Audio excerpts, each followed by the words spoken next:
Hello, this is Angela with Parco's Hausfrau. Today I'm sitting in the backyard of my Portland, Oregon permaculture garden. If you are not familiar with my main channel, I encourage you to go over and check it out. It is Parco's Permaculture, where I focus on sustainable organic food production following the design system of permaculture. This channel talks much more about traditional homemaking and homesteading skills that are useful for the modern, eco-minded homemaker. So folks ask me on my main channel all the time, Angela, how do you use up all of the fruit that you grow? I have more than 40 fruit and nut trees, and I have lost count of how many berry bushes and canes and vines that I have, including this aronia berry behind me. So I will admit it is a challenge when your garden has reached maturity and peak production. It has kind of reached the optimal productivity that you're hoping for. It's thousands and thousands of pounds of produce a year, and I dry and I can and I make jam and preserves and pickles, but I also make some adult beverages. Now we have bees here and I do make mead. I have not made mead in a few years, but it is one of my favorite activities. And I also make liqueurs.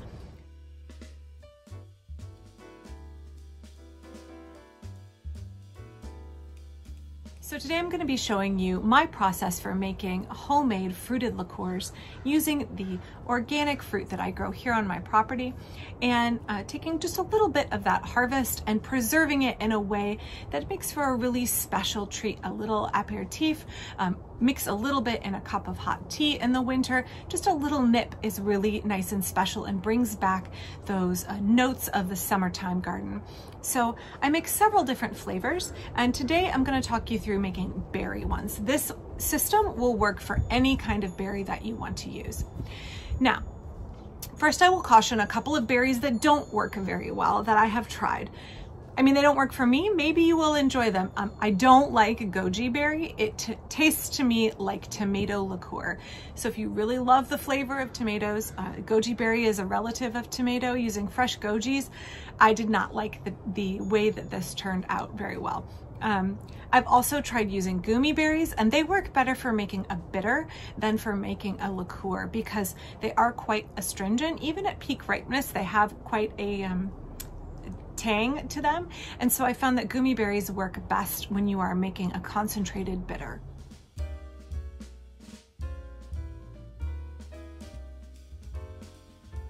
So one of the things that I love about making liqueurs is that you can use your more imperfect berries. My neighbor's air conditioner is going to crank. It's real loud. Sorry about that, but it's real hot and sunny this week. We're having yet another heat wave in Portland. So one of the things that I love most about using berries is that you can use imperfect berries. Today I'm using blackberries, and I grow Triple Crown blackberries. They are a thornless, large variety of blackberry. As you can see, nice and large. Very, very tasty. However, I have found that where I'm growing them in my garden, some of them are prone to sunburn. So if you have berries in your garden and you notice kind of white patches on the berries, that's sunburn. It doesn't impact the flavor or maturity at all, and it's great for using in liqueurs because we're just going to get the essence of the berries.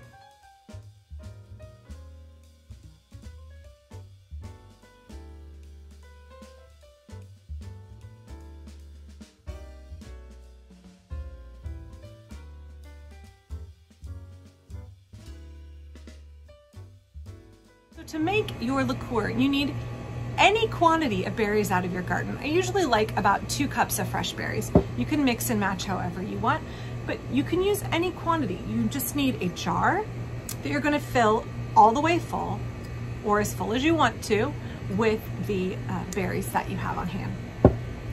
Now, one of the things I am really big on is frugality and using what you have and working with what you have and not having to go out and buy more.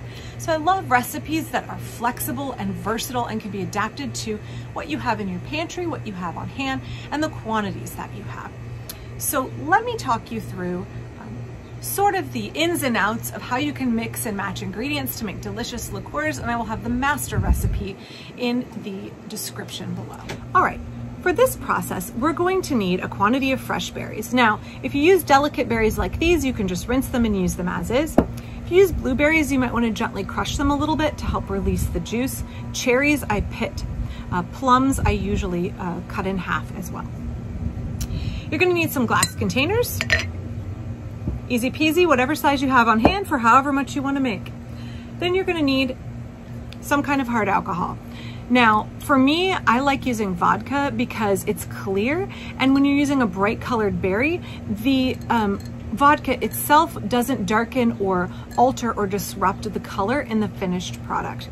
So using a clear alcohol, it doesn't have to be high quality, it doesn't have to be great quality at all, because it's gonna take on all of the flavoring characteristics of our berries. So don't spend more than 10 or 14 bucks on a bottle of liquor. Now, I really like using brandy if I don't mind the color change. I think that quince goes incredibly well with brandy. I think that apricots go incredibly well with brandy.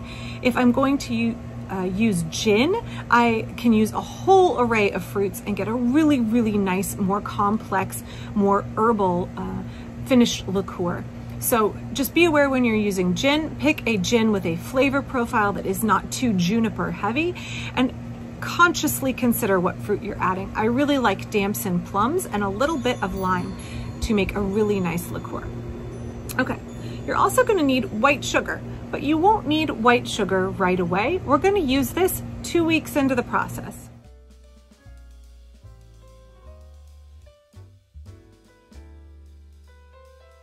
Okay, so we're gonna need our berries and we're gonna put them into our jar. Easy peasy.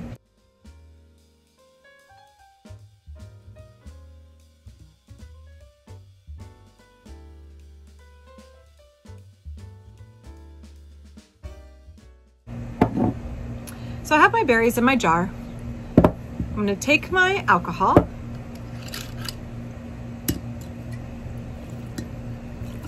And I wanna just cover the berries, just so they're barely submerged. Now there's a few pieces of blackberry petal that have gotten in here. I'm just gonna take those out.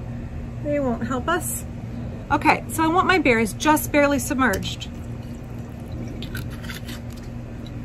That's it, this is the right ratio.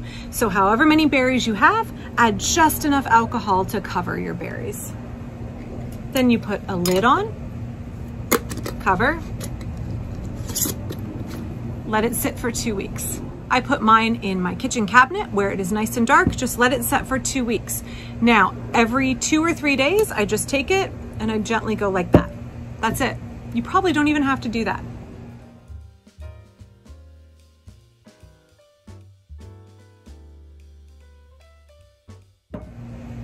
Fast forward 2 weeks and you have, ta-da! These are my raspberries that I did 2 weeks ago. You can see the berries look kind of pale. The beautiful red color has leached out of them and all of that lovely flavor. But if we were to drink this right now, it would not be that great. It would be like drinking unsweetened tea when what you're expecting is a glass of sweet Southern tea. So now what I need to do is I need to decant off the liqueur.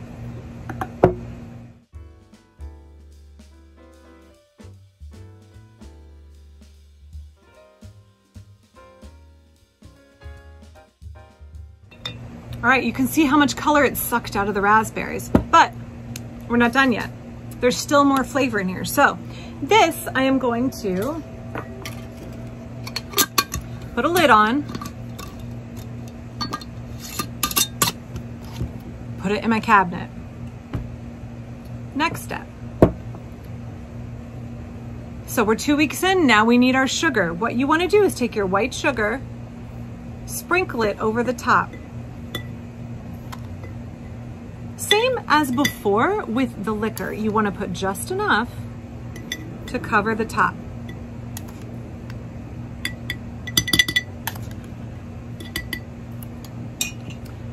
Put the lid on, and you guessed it, let it sit for 2 weeks like this. What you'll find is that right away, the sugar starts to draw the liquid out of the berries.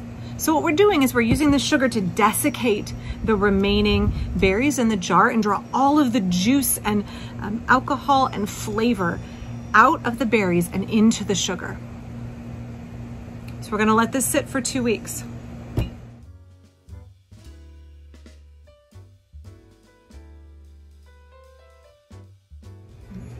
Okay, so our first step, we added our fresh berries and we covered them with our liquor. We let them sit for 2 weeks. Then we decanted off the liquid. Then we sprinkled the remaining berries with sugar and we put them back in the cabinet for 2 weeks. After 2 weeks, you find that you come back out and all of the sugar will be dissolved and there'll be a thick syrupy liquid in here. And what you do is you pour that syrupy liquid in here. So we're combining. And then I want to repeat the process one more time. Cover with sugar one more time. Wait for all of the moisture to get drawn out of the sugar for 2 weeks. And then add that as well to the mixture. What you'll have at the end is a lovely, sweet, slightly thick liqueur with all of the great, fresh, lovely qualities of the summer harvest. So here, oh, there is a spider on here. Hello, friend. Let's move you off of there. So this is what you get at the end product. You get a lovely, beautiful color, wonderful flavor, liqueur that you can enjoy in the winter all the way through next summer and for years and years to come. So this is cherry brandy, and you can see that the brandy does darken the color a little bit, but I really like the flavor. So I used fresh cherries from my garden, and this same process, let them soak for 2 weeks, decant the liquid, add sugar, let sit for 2 more weeks, decant the liquid, add sugar, let sit for 2 more weeks, decant the liquid, and that final combination of those 3 rounds of liquid, the fruit juice and alcohol and sugar syrup all melding together, and it provides such a depth of flavor. Particularly, I find that the raspberry one has such a strong, good raspberry flavor. I really enjoy these in the winter. As I said, a little nip and a cup of hot tea, or a little tiny glass after dinner while I'm sitting at the spinning wheel.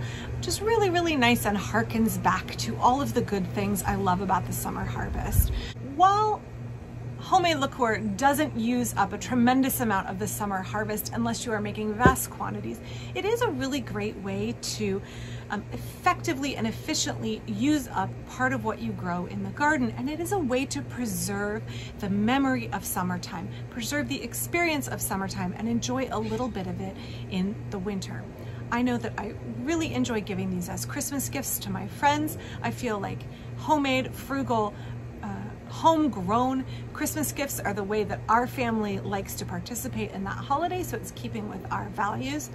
And also folks just really enjoy it. Homemade blackberry liqueur, homemade apricot brandy, heck yes, of course everybody loves that.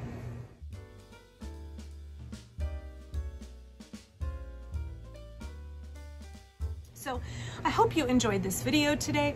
If you got something out of it, please subscribe and share this new channel with your friends. That would be awesome. I am trying to get to 1,000 subscribers as quickly as possible. That would be fantastic.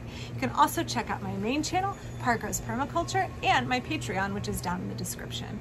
Don't forget to check the master recipe down below and utilize your harvest in a flexible way by making yourself some adult beverage. Thanks.